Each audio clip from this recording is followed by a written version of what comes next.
Мы все считаем себя неглупыми людьми, но иногда ошибаемся в очевидных вещах. Предлагаем вам ответить на предложенные вопросы и проверить свои знания. Чем увлечены люди с ринотелексоманией? Ковырянием в носу, постоянными подсчетами чего-нибудь, выдергиванием волос на голове и других частях собственного тела.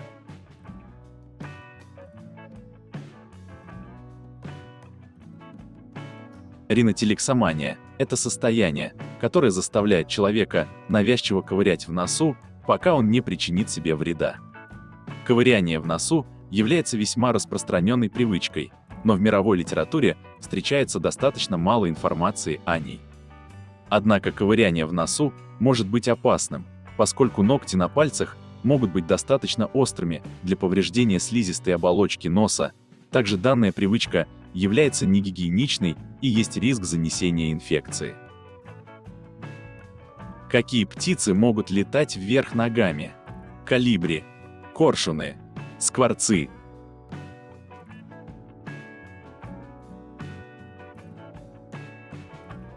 Колибри может летать в обоих направлениях, летать вверх ногами, может зависать в воздухе и крыльями описывать восьмерку.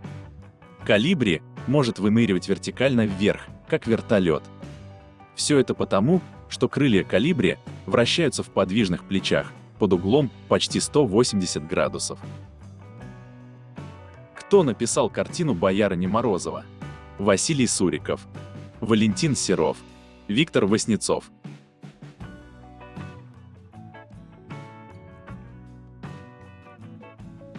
«Боярыня Морозова» – картина Василия Ивановича Сурикова. После дебюта на 15-й передвижной выставке 1887 года приобретена за 25 тысяч рублей для Третьяковской галереи, где и остается одним из основных экспонатов. Художник открывает нам события ноября 1671 года, когда боярыню Феодосию Морозову отправили в заточение. Кто придумал и запатентовал застежку бюстгальтера?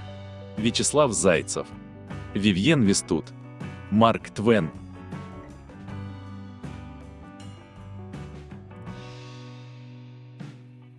Самым важным изобретением Твена стала растягивающаяся лямка с зажимом, которая удерживала объемную одежду на вешалке.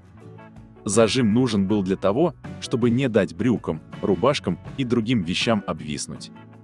Устройство было съемным, так что его можно было пристегнуть к любой вещи. Кстати, миллиарды людей до сих пор пользуются изобретением Твена, только теперь оно не съемное и служит совсем не для рубашек. На зажим писателя теперь застегивается большинство бюстгальтеров. Мезоскаф – это предмет женского гардероба. Период между палеолитом и неолитом. Подводный аппарат.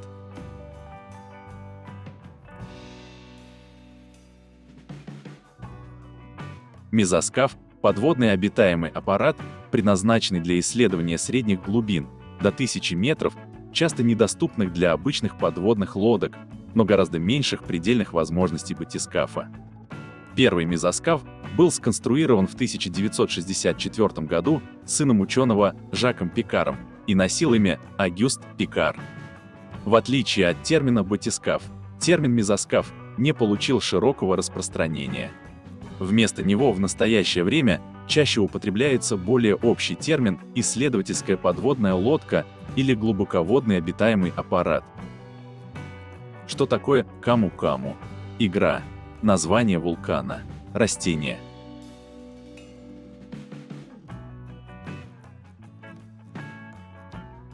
Каму-каму – маленькое вечно зеленое густорослое дерево, растущее в тропических лесах амазонской низменности.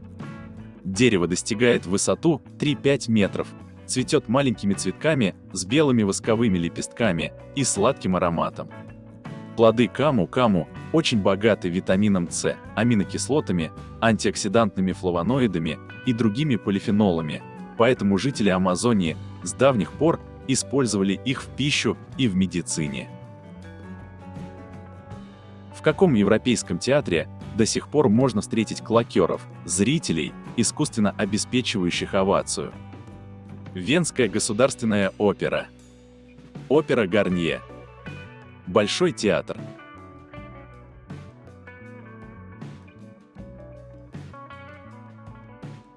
Традиция присутствия театральных зрителей, искусственно обеспечивающих овацию, восходит еще к считавшему себя великим артистом Нерону, которого с трибун восхваляли солдаты. В Европе аплодирующие наемники или клокеры широко распространились в XIX веке.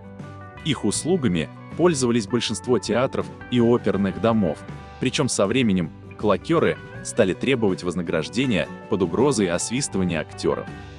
С течением времени почти везде клаки исчезли как явление, однако до сих пор сохранились в Большом театре. Какой язык является родным для наибольшего количества людей? Русский, английский, китайский.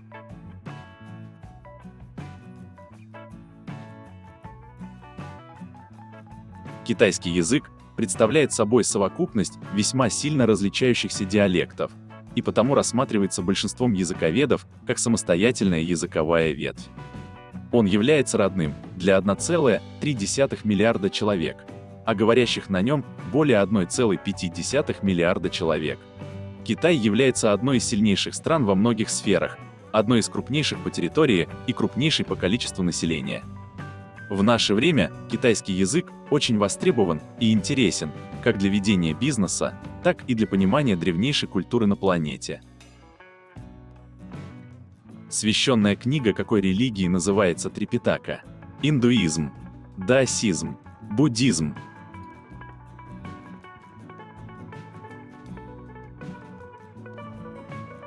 В каждой духовной традиции есть своя основа в виде каких-то писаний. Трипитака – важное понятие в буддизме. Трипитака – это свод священных текстов, 3 корзины в буддизме. Корзинами разделы Трипитаки названы не случайно. Дело в том, что тексты в древности записывались на пальмовых листьях, и свитки эти хранились в прямом смысле слова в корзинах. Отсюда и пошло название. Что измеряет алгезиметр? Болевой порог, коэффициент гибкости, частоту дыхания.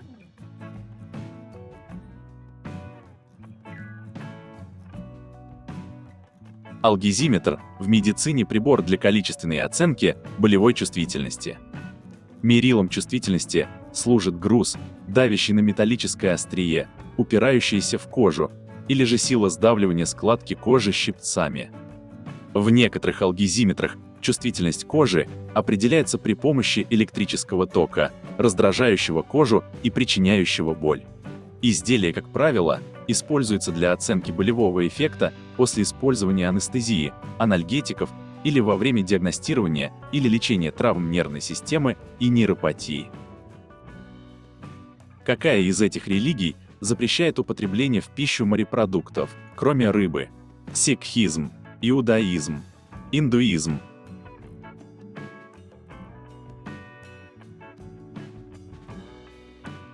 В иудаизме пригодность той или иной пищи определяется системой ритуальных правил, определяющих соответствие чего-либо требованиям галахи, еврейского закона. В основе законов кашрута лежат заповеди Торы, а также дополнительные правила, установленные еврейскими религиозными авторитетами. Запрещено употреблять в пищу свинину, конину и ослятину, верблюжатину, зайчатину и крольчатину, слонину и другие разновидности мяса. Запретны для иудеев практически все морепродукты, кроме рыбы, имеющей чешую и плавники. Что отлично умеет делать мармозетка: лазать по деревьям, плавать под водой, летать.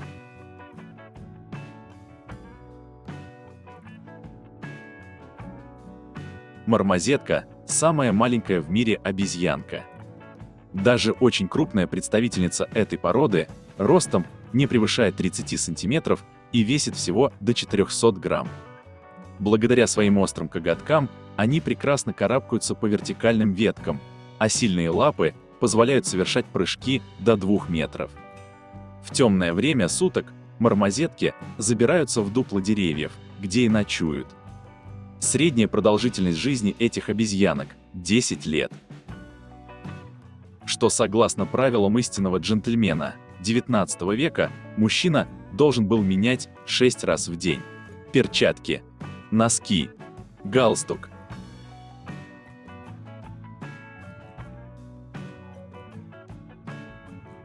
Перчатки были очень важным аксессуаром в моде XIX века, и все воспитанные люди знали, в каких обстоятельствах, какого цвета и качества перчатки могут быть уместны. Мужчины носили перчатки из очень тонкой кожи или замши. Почти всегда светлые, кремовые, бежевые или белые, темные перчатки были уместны на похоронах. А светлые перчатки очень быстро пачкались, но джентльмену было немыслимо явиться недостаточно опрятным, поэтому перчатки нужно было часто менять. Пишут, что существовал кодекс джентльмена XIX века, который предписывал менять перчатки ровно 6 раз в день.